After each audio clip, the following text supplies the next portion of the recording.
الحمد لله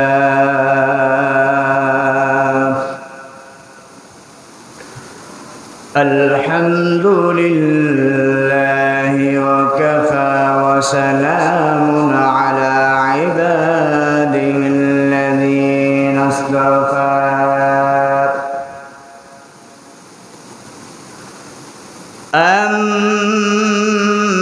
أما بعد فأعوذ بالله من الشيطان الرجيم بسم الله الرحمن الرحيم وقضى ربك ألا تعبدوا إلا إياه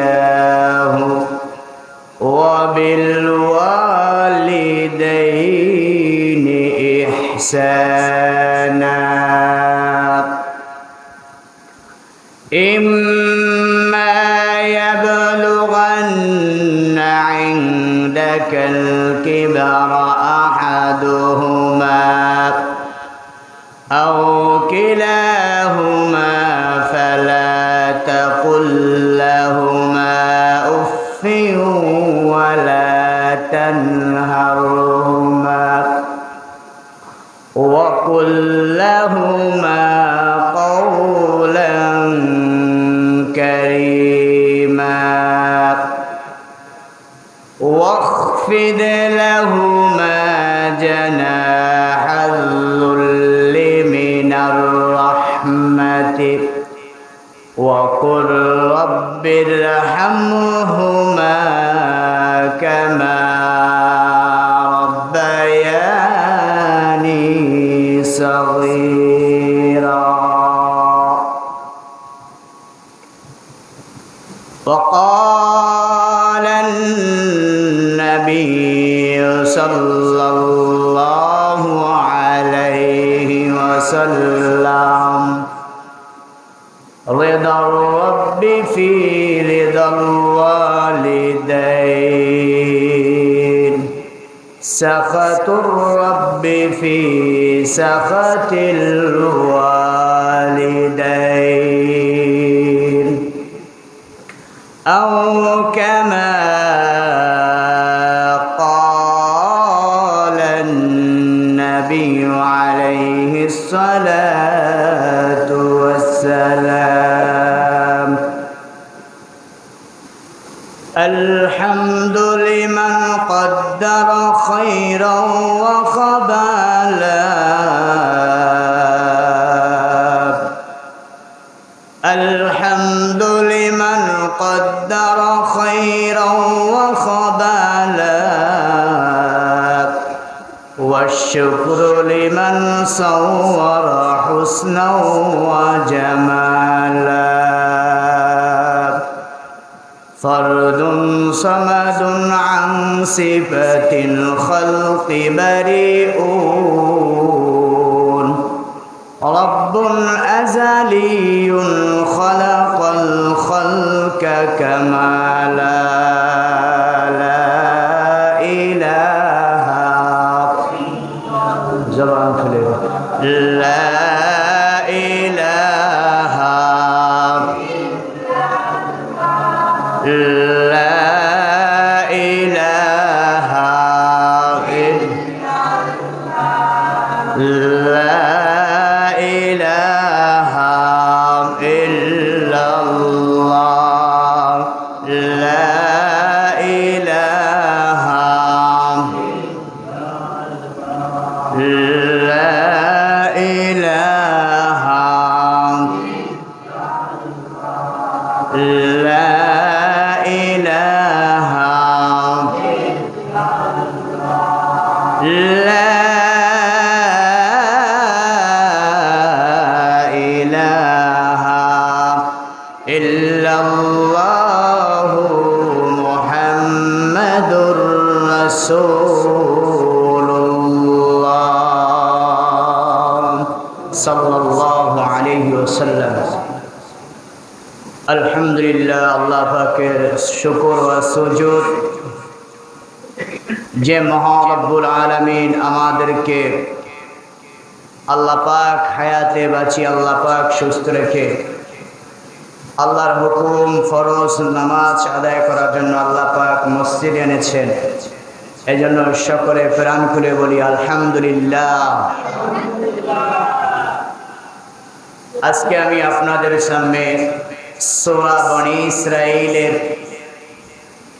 23 নম্বর আয়াত তেলাওয়াত করেছি। সূরা বনী ইসরাঈলের 23 নং আয়াতের ভিতরে আল্লাহ রাব্বুল আলামিন বলতেছেন, ওয়াকাদা রাব্বুকা আল্লা তা'বুদু ইল্লা ইয়্যাহু।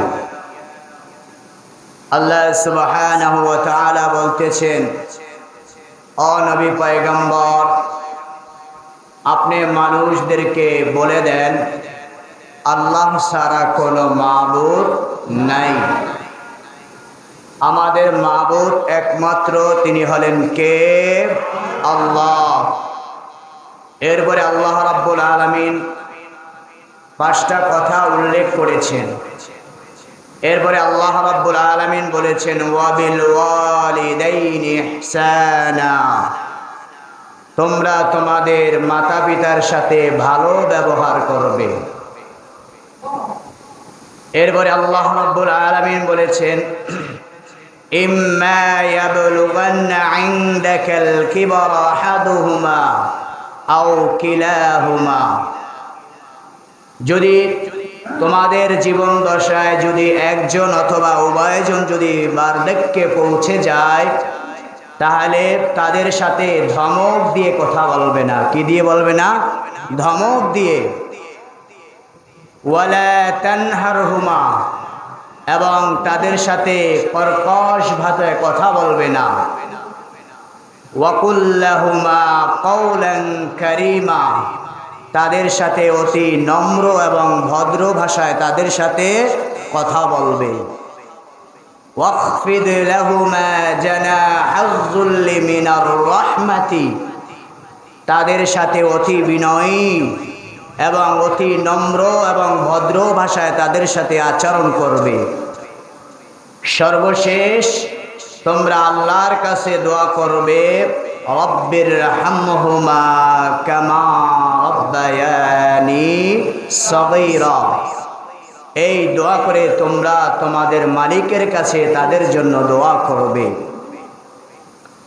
আমরা এখানে যারা আছি, আমরা প্রত্যেকেই মাতা পিতার মাধ্যমে পৃথিবীর ভিতরে আসছে, ঠিক কিনা? এখানে কেউ কি মাতা পিতা ছাড়া পৃথিবীর মধ্যে আসেন এরকম আছে? নাই। তাহলে মানুষ আসার পিছনে 2টা জিনিস কাজ করে। জোরে বলেন, কয়টা? 2টা। 1 নম্বরে হলো হাকিকি, 1 নম্বরে হলো স্রষ্টা, যিনি তাম পৃথিবীর সৃষ্টিকর্তা, তার নাম হলো স্রষ্টা। 2 নাম্বার হলো মাজাজি, অর্থাৎ আল্লাহ পাক সেই মানুষগুলোকে একজনের মাধ্যমে পৃথিবীর ভিতরে পাঠান, তাদের নাম হলো মাতা পিতা। তাদের নাম কি? মাতা পিতা। কিন্তু মূল স্রষ্টা হলেন মালিক। মূল স্রষ্টা কে? মালিক।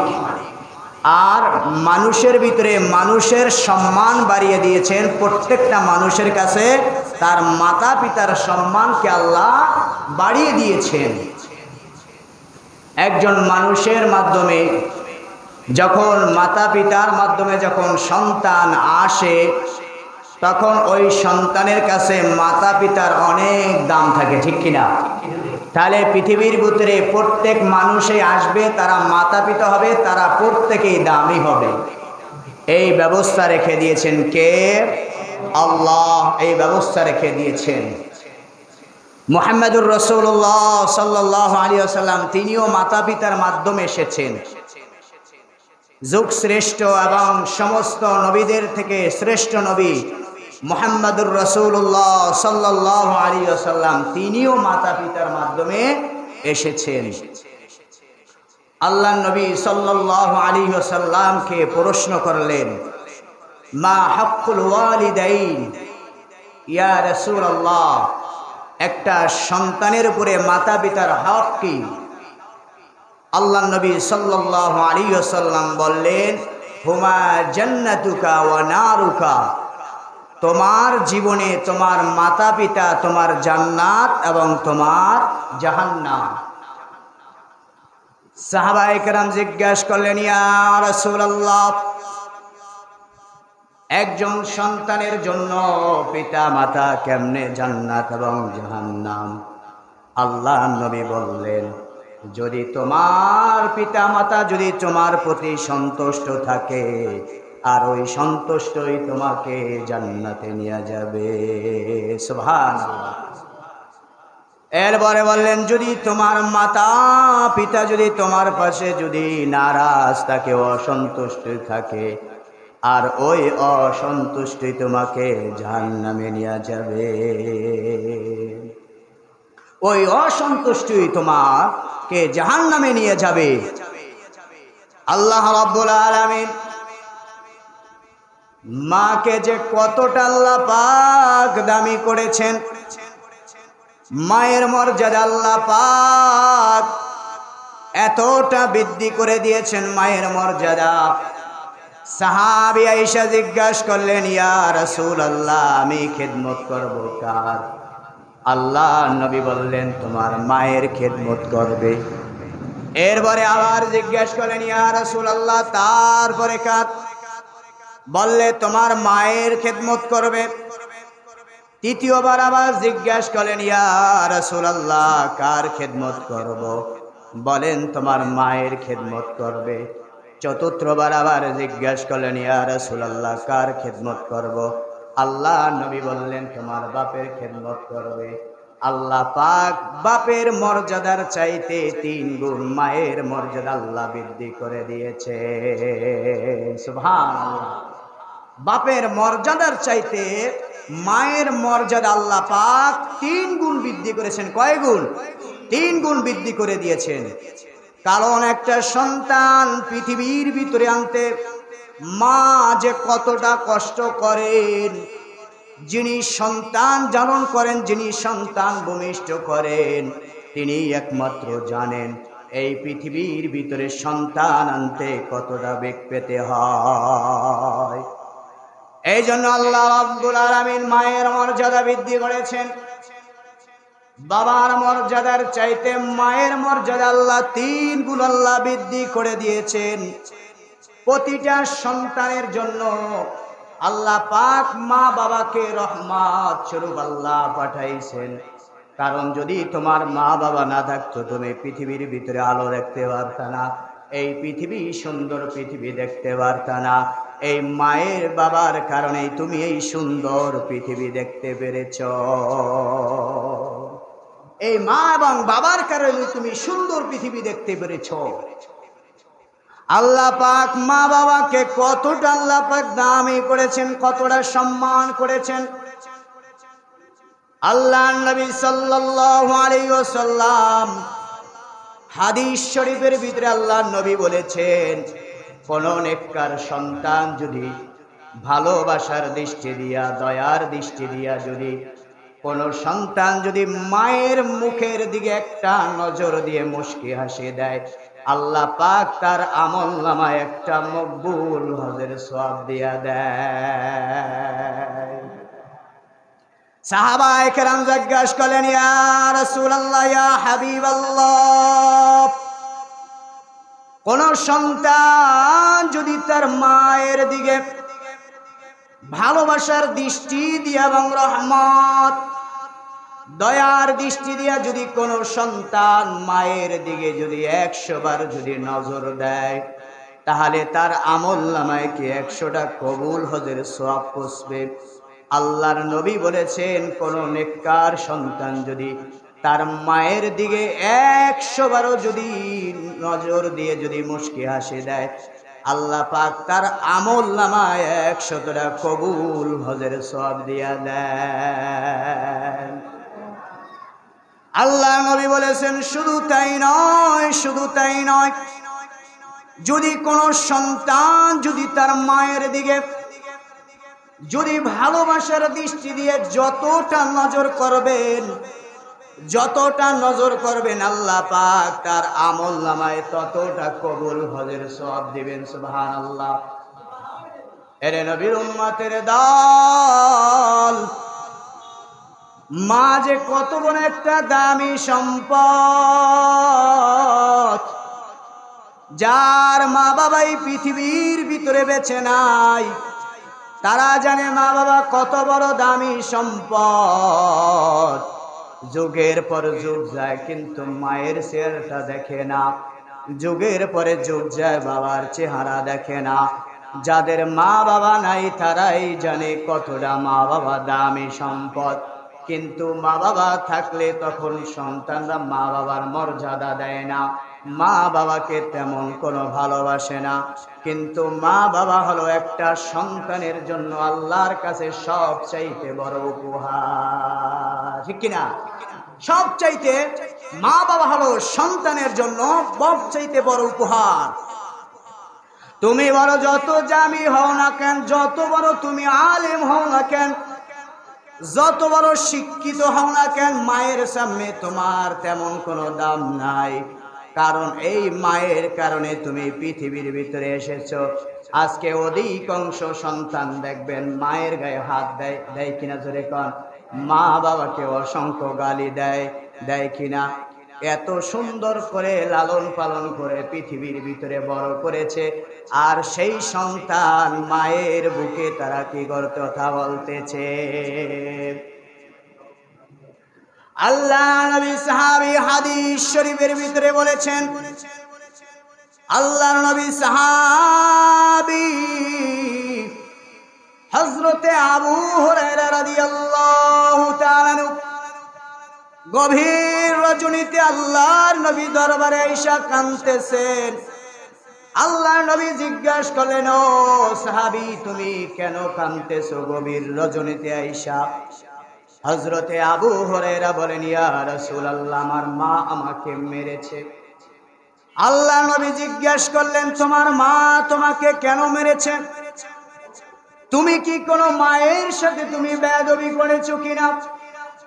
সাহাবী বলেন, ইয়া রাসূলুল্লাহ, আমি কোনো বেয়াদবি করি নাই। তাহলে তোমার মা তোমাকে কেন মেরেছে, খুলে বলো কেন মেরেছে? সাহাবী বলতেছেন, ইয়া রাসূলুল্লাহ, আপনার দরবার থেকে ফিরতে আমার বাড়িতে দেরি হয়েছে।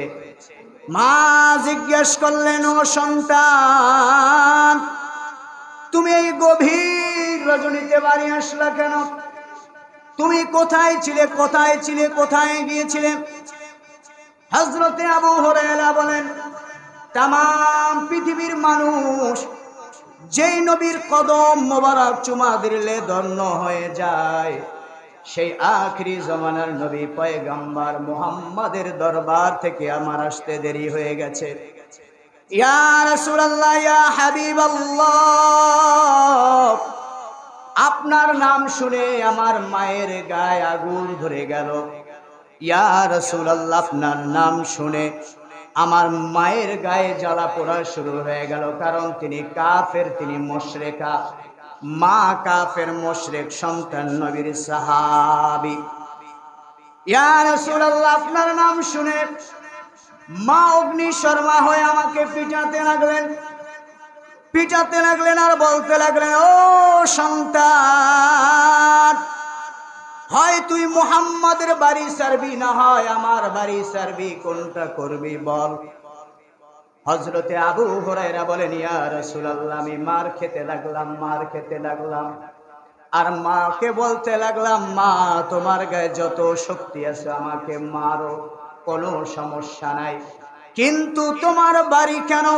তাম পৃথিবীর সব বাড়ি আমি ছেড়ে দিতে পারি, কিন্তু মুহাম্মাদের দরবার ছাড়তে পারবো না। সাহাবী বলতেছেন, ইয়া রাসূলুল্লাহ, ইয়া হাবিবাল্লাহ, এই কথা যখন আমি বলি, গভীর রজনীতে আমার মা আমাকে ঘর থেকে ধাক্কা দিয়া বের করে দিছেন, ইয়া রাসূলুল্লাহ, ইয়া হাবিবাল্লাহ। আল্লাহ নবী সাল্লাল্লাহু আলাইহি ওয়াসাল্লাম বলতেছেন, ও সাহাবী, তোমার মা তোমাকে মেরেছে আর তুমি আমার কাছে নালিশ করছো নাকি? আমায় তোমার মায়ের কোনো আমি বিচার করতে পারবো না। সুবহানাল্লাহ। এত বড় নবী, এত বড় পাওয়ারফুল নবী, এত শানওয়ালা নবী, এত মর্যাদাওয়ালা নবী, এত বড় নবী বলতেছে তোমার মা তোমাকে মেরেছে, আমার কোনো কিছু করার নাই। তোমার মা কাফের হোক, মুশরিক হোক, যাই হোক না কেন, সে তোমার মা। সুবহানাল্লাহ। সে তোমার মা।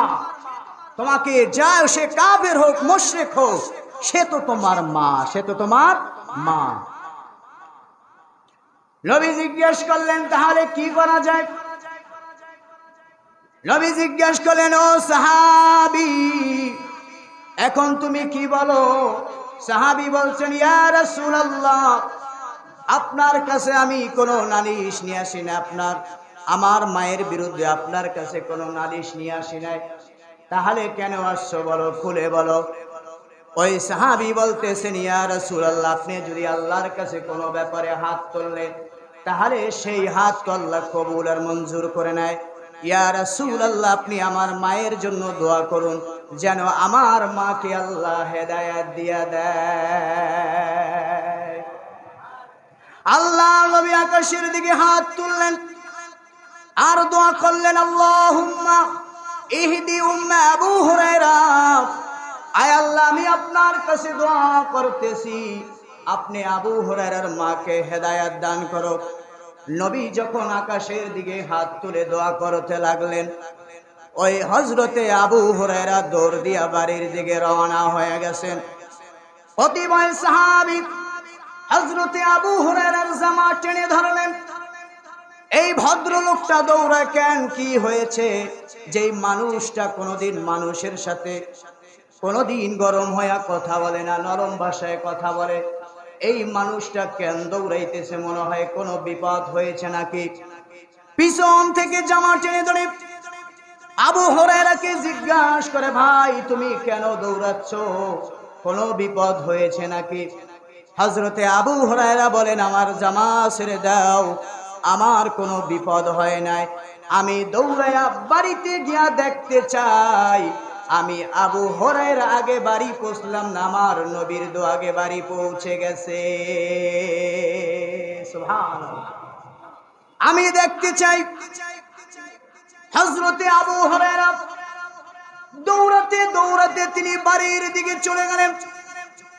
বাড়িতে গিয়া দরজায় তিনি লক দিচ্ছেন, এমন থেকে ভিতর থেকে আওয়াজ আসছে, কে তুমি কে? হযরতে আবু হুরায়রা বলেন, আমি তোমার সন্তান, আমি আবু হুরায়রা। মা বলতেছে, একটু অপেক্ষা করো, আমি একটু বের হতেছি। হযরতে আবু হুরায়রা বলেন, আমি আমার মায়ের গলার আওয়াজের ভিতরে কুফুরির কর্কশতা পেলাম না, আমি আমার মায়ের গলার আওয়াজের ভিতরে কালেমাতের নরমিয়াত পেয়ে গেলাম। সুবহানাল্লাহ। হযরতে আবু বকর কয়, হযরতে আবু হুরায়রা বলতেছে, আমার মনে এটা সাক্ষ্য দিয়েছে, আমি আবু হুরায়রা বাড়ি পৌঁছার আগে আমার নবীর দো আল্লাহর আরশে পৌঁছে গেছে। হযরতে আবু হুরায়রা বলেন, আমার মা ভিতর থেকে আক্ষেপ করে বলতেছেন, আহারে, আমার সন্তান তো কোনো অন্যায় করে নাই, অবিচার করে নাই, আমার সন্তান তো কোনো খারাপ জায়গায় যায় নাই, আমার সন্তান তো কোনো অপরাধ করে নাই, তাহলে আমি আমার সন্তানকে কেন মারলাম? মায়ের ভিতরে একটা অনুশোচনা আসলো। আহারে, আমার সন্তানের ব্যাপারে মানুষ খামা আমার কাছে অভিযোগ দিতেছে, আমি আমার কেন সন্তানকে মারলাম? এভাবে সন্তানকে মেরে মা আফসোস করতেছে, সন্তান কোনো মায়ের গায়ে আসর করে নাই, মাকে একটা খারাপ কথা বলেন, একটা কিছু বলে নাই, নিজে কাঁদতে কাঁদতে নবীর দরবারে গিয়া বিচার দিয়েছেন। মা দরজা খুললেন, সন্তানের চেহারার দিকে তাকাইয়া মা টপ টপ করে পানি ছেড়ে দিলেন। মায়ের দিকে তাকাইয়া আবু হুরায়রাও ক্রন্দন করে দিলেন। এরপরে মা বলতেছেন, বাবারে, আহারে, আমি তোকে মারে ভুল করেছি, আমি আমার ভুল বুঝতে পেরেছি। হযরতে আবু হুরায়রা বলেন, আমাকে যখন আমার মা বাহিরে খাড়া করে রাখছিলেন, তখন তিনি গোসল করে পবিত্রতা অর্জন করেছেন। তার মাথার চুল দিয়া দেখতেছে টপ টপ করে পানি পড়তেছে। মা ডাক দিয়া কয়, বাবারে, তাড়াতাড়ি চল, তাড়াতাড়ি চল, মুহাম্মাদের কাছে গিয়া তাড়াতাড়ি চল, আমি আমার ভুল বুঝতে পেরেছি। হযরতে আবু হুরায়রা মাকে নিয়া নবীর দরবারে চলে গেলেন। নবী সাল্লাল্লাহু আলাইহি ওয়াসাল্লামকে দেখে আবু হুরায়রার মা সাথে সাথে বলে উঠলেন, আশহাদু আল্লা ইলাহা ইল্লাল্লাহু ওয়াহদাহু লা শারীকা লাহু ওয়া আশহাদু আন্না মুহাম্মাদান আবদুহু ওয়া রাসূলুহু। ভাইরা আমার, বন্ধুরা আমার, হযরতে আবু হুরায়রা মাকে এতটা সম্মান করেছেন, আল্লাহ পাক মায়ের দোয়াকে আবু হুরায়রার জন্য এতটা আল্লাহ কবুল করেছিলেন। হাদিসের ভিতরে পাওয়া যায়, সবচাইতে বেশি হাদিস বর্ণনা করেছেন আবু হুরায়রা। এই আবু হুরায়রা সবচাইতে প্রসিদ্ধ সাহাবী হয়েছিলেন। সুতরাং মায়ের দোয়া সন্তানের জন্য সবচাইতে বড় জিনিস, বড় পাওয়ার। মায়ের দোয়া সন্তানের জন্য বৃথা যায় না। মা যদি সন্তানের জন্য যদি কোনোদিন দোয়া করে, সেই দোয়াকে কবুল করে নেয় কে? জোরে বলেন, কবুল করে নেয় কে? আর মায়ও যদি সন্তানের জন্য বরদোয়া করে, সেই বরদোয়া কবুল করে নেয় কে? মায়ের দোয়া সন্তানের জন্য সবচাইতে বড় হাতিয়ার। আর সেই মানুষগুলো আজকে মায়ের সাথে খারাপ ব্যবহার করে, মাকে কষ্ট দেয়, বাবাকে কষ্ট দেয়। মায়ের দোয়া ছাড়া কোনোদিন বড় হওয়া যায় না। যদিও দুনিয়ার ভিতরে দেখা যায় বড় হয়েছে, কিন্তু মূলত বড় হয় না, কারণ মায়ের দোয়া সন্তানের জন্য একান্ত প্রয়োজন। মায়ের দোয়া সন্তানের জন্য সবচাইতে বড় বেশি। মায়ের দোয়া সন্তানের জন্য কতটা দামি। এনে নবীর উম্মতের দল, আমরা ছোট্ট শিশু বাইজিদের নাম আমরা শুনেছি কিনা বলেন? আমরা শুনছি কিনা? বাইজিদ বুস্তামি রহমাতুল্লাহি আলাইহি, তিনি একদিন রাতের বেলা শীতের ভিতরে পড়তেছিলেন। মা বিছানায় অসুস্থ শুয়ে রয়েছেন, গভীর কনকনে শীত। ছোট্ট বাইজিদ পড়ার টেবিলে পড়তেছেন, মা অসুস্থ বিছানায় শুয়ে রয়েছে চৌকির উপরে। এমন সময় হঠাৎ করে মা ডাক দিয়েছে, রে বাইজিদ, আমার পানি পিপাসায় ধরছে, আমার পানি খেতে মন চায়। হযরতে বাইজিদ তিনি পানি আনার জন্য গেছেন, দেখতেছে ঘরের ভিতরে কোনো পানি নাই। তিনি পানি আনার জন্য বাহিরে চলে গেলেন। অনেক কষ্ট করে তালাশ করে ছোট্ট শিশু সন্তান, তিনি পানি খুঁজতে খুঁজতে এসে বললেন, পানি নিয়ে আইসা দেখতেছেন তার মা ঘুমিয়ে গেছে। হযরতে বাইজিদ বুস্তামি, ছোট্ট শিশু সন্তান, মা ঘুমাচ্ছে, মা ঘুমিয়ে গেছে, পানি খাবে। তিনি পানি নিয়ে আইসা দেখছেন মা ঘুমিয়ে গেছে। শীতের ভিতরে বাইজিদ বুস্তামি থর থর করে কাঁপতেছে। আর হাতের গ্লাস পানি, পানিতে হাতের গ্লাস নিয়ে মায়ের মাথার কাছে বাইজিদ বুস্তামি দাঁড়িয়ে রয়েছেন। তিনি চিন্তা করতে লাগলেন, যদি আমার মাকে এখন ঘুম থেকে জাগাই, হতে পারে আমার মা হয়তো কষ্ট হয়ে যাবে। আবার আমি যদি পানি রেখে যদি ঘুমায়া যাই, আর মা যদি রাতের বেলা উঠে পানি পানি বলে ডাকে, আর আমি যদি পানি না দিতে পারি, তাহলে আমার মা কষ্ট পাবে। হযরত বাইজিদ বুস্তামি পানির গ্লাস হাতে নিয়ে তিনি মায়ের মাথার কাছে দাঁড়াইয়া ছিলেন। সারা রাত তিনি দাঁড়াইয়া ছিলেন। যখন গভীর রজনীতে যখন তাহাজ্জুদের সময় হয়ে গেল, মা দেখতেছে সন্তান, ছোট সন্তান পানি নিয়া মায়ের মাথার কাছে দাঁড়াইয়া রইতেছে, হাত কাঁপতেছে, পা কাঁপতেছে শীতের কারণে। মা ডাক দিয়া বলতেছে, এরে বাইজিদ, তুমি কেন পানি নিয়া দাঁড়াইয়া ছিলে? আমি মা তো ঘুমাইয়া গেছিলাম। ছোট্ট বাইজিদ ডাক দিয়া বলতেছেন, মা আমি যখন পানি আনতে গেছি, পানি আইসা দেখি তুমি ঘুমাইয়া গেছো, তাহলে বলে তুমি আমাকে ডাকো নাই কেন? বাইজিদ বলতেছে, যদি তোমার ঘুম ভেঙে যাওয়া হতে পারে, কষ্ট লাগতে পারে, তাহলে তো তুমি পানিটা রেখে ঘুমিয়ে যেতে পারো। বাইজিদ এই কথা বলার পরে তার মা বলতেছে, ওরে সন্তান, তুই এই কাজটা কেন করলি? কয়, মা তুমি যদি গভীর রজনীতে উঠে যদি পানি পানি করো, আর যদি তুমি পানি না পাও, তাহলে হতে পারে তোমার কষ্ট হয়ে যাবে। বাইজিদের মা ছোট্ট শিশু সন্তানের এত বড় মায়ের ভালোবাসা দেখে, ভক্ত দেখে, গভীর রজনীতে মা তাহাজ্জুদের জন্য উঠলেন। তাহাজ্জুদে পানি পান করে মাকে নিয়া মা যখন তাহাজ্জুদের নামাজ পড়লেন, ওই বাইজিদ ছোট্ট শিশু সন্তানকে কোলে নিয়ে আল্লাহর কাছে মা দোয়া করলেন, আয় মালিক, আমার ছোট্ট শিশু বাইজিদ তেমন কিছু বসে না, কিন্তু মায়ের প্রতি যে ভালোবাসা দেখাইছে, মায়ের প্রতি যে দরদ দেখাইছে, আয় মালিক, আমি ছোট্ট বাইজিদের প্রতি আমি সন্তুষ্ট হয়ে গেছি। আয় আল্লাহ, তুমিও বাইজিদের প্রতি সন্তুষ্ট হয়ে যাও, আমার বাইজিদকে এই পৃথিবীর জগৎ বিখ্যাত তুমি ওলি হিসাবে কবুল করে নাও।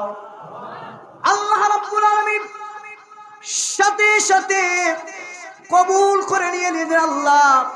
আল্লাহ রাব্বুল আলামিন বাইজিদকে, সেই ছোট্ট শিশু বাইজিদকে আল্লাহ জগৎ বিখ্যাত ওলি বানিয়েছেন। সুতরাং মায়ের দোয়া সন্তানের জন্য কার্যকর। অ্যান্টিবায়োটিক যেভাবে মানুষের শরীরে কাজ করে, মায়ের দোয়া তেভাবে কাজ করে। এই জন্য সর্বদা মায়ের দোয়া নিতে হবে, মায়ের সাথে ভালো ব্যবহার করতে হবে। সমাজের ভিতরে আজকে মাকে সন্তান গালি দিতেছে, মাকে সন্তান মারতেছে, বাবাকে গালি দিতেছে। তাহলে সন্তানের জন্য যদি মা দোয়া না করে, তোমার ইহ জগৎ ধ্বংস, পরকালে তোমার ধ্বংস হয়ে যাবে। এই জন্য মায়ের কাছ থেকে দোয়া নিতে হবে। মা যত বড় অপরাধী হোক, মা যদি কাফেরও হয়ে থাকে, মা যদি মুশরিকাও হয়ে থাকে, তারপরও সন্তান মায়ের গলার আওয়াজের উপরে কথা বলা, এটাও একটা বেয়াদবি। এটা একটা কি বেয়াদবি, এটা চরম অন্যায়। এটা আল্লাহ পাক এই সমস্ত সন্তানের প্রতি আল্লাহ সরাসরি কুদরতি ভাবে বেজার হয়ে থাকে। যেই সমস্ত সন্তান মাতা পিতাকে কষ্ট দেয়, মা বাবাকে কষ্ট দেয়, কথা দ্বারা কষ্ট দেয়, ব্যবহারের দ্বারা কষ্ট দেয়, যেই সন্তান মাতা পিতাকে কষ্ট দিবে, ওই সন্তানকেও আল্লাহ আবার তার সন্তান দ্বারা কষ্ট দেওয়াইবেন। ঠিক কিনা যদি কন? এই জন্য মাতা পিতার সাথে খারাপ ব্যবহার করা যাবে? জোরে বলেন, যাবে? আমাদের এখানে কারো মাতা পিতা মুশরিক না কাফের না, বলেন কেউরা মাতা পিতা কাফের মুশরিক আছে? কিন্তু সাহাবী দেখেন, তার মা কাফের, তার পা মুশরিকা, তার মা তাকে পিটাচ্ছে, ঘর থেকে বের করে দিয়েছে, তারপরও তিনি মায়ের সাথে একটা উফ শব্দ বলেন নাই, মায়ের সাথে একটা খারাপ কথা বলেন নাই, মায়ের দিকে একটা অন্ধকার চেহারা নিয়ে তাকায় নাই, বরং মায়ের দিকে তাকিয়ে মুস্কি হাসিয়ে দিয়েছেন। যার কারণে আল্লাহ পাক তার মাকে মুশরিকা থেকে আল্লাহ পাকের নবী সাহাবী বানিয়ে দিয়েছেন। বলেন সুবহানাল্লাহ। এই জন্য মা তোমার সাথে খারাপ ব্যবহার করতে পারো, কিন্তু তুমি খারাপ ব্যবহার করার যোগ্যতা রাখো না, কারণ মা তোমাকে পৃথিবীর ভিতরে এনেছে। এই জন্য মায়ের সাথে কোনো বেয়াদবি করা যাবে না। যেই সন্তান মায়ের সাথে বেয়াদবি করবে, মার সাথে খারাপ আচরণ করবে, সে কোনোদিন সফল হতে পারবে না, উভয় জাহানো না, এই জাহানো না। কারণ রাসূল বলেছেন, সাখাতুর রব্বি ফি সাখাতিল ওয়ালিদাইন, সন্তানের প্রতি আল্লাহ সন্তুষ্ট হয় তখন যখন তার প্রতি তার পিতামাতা সন্তুষ্ট হয়। বলেন সুবহানাল্লাহ। তাহলে চিন্তা করে দেখেন আমাদের সমাজটা আজকে কোথায় গেছে। বাবার সামনে সন্তান কথা বলতেছে আওয়াজ দিয়া, বাবা বলে একটা, সন্তান বলে পাঁচটা। ঠিক কিনা? এই জন্য আমরা যতটা সম্ভব যাদের মাতা পিতা বেঁচে আছে তাদেরকে রহমত দৃষ্টিতে দেখি, ভালোবাসার দৃষ্টি দেখি, শত্রুতার দৃষ্টিতে নয়। শত্রুতার দৃষ্টিতে দেখলেই আপনার মাতা পিতা আপনার কাছে গলার কাটা হয়ে যাবে, আপনার জন্য দোয়া করবে না। মায়ের কাছ থেকে দোয়া নিতে পারলে এটাই আপনার জীবনের সবচাইতে বড় কি সফলতা এবং সফল কাম। আল্লাহ পাক আমাদেরকে মাতা পিতা থেকে, যাদের মাতা পিতা জীবিত আছেন, আল্লাহ যেন আমরা তাদের খেদমত করে, তাদের কথা শুনে, তাদের মতো যেন আমরা জীবন করতে পারি। আল্লাহ আমাদের সকলকে সেই তৌফিক দান করে, সকলের আমিন।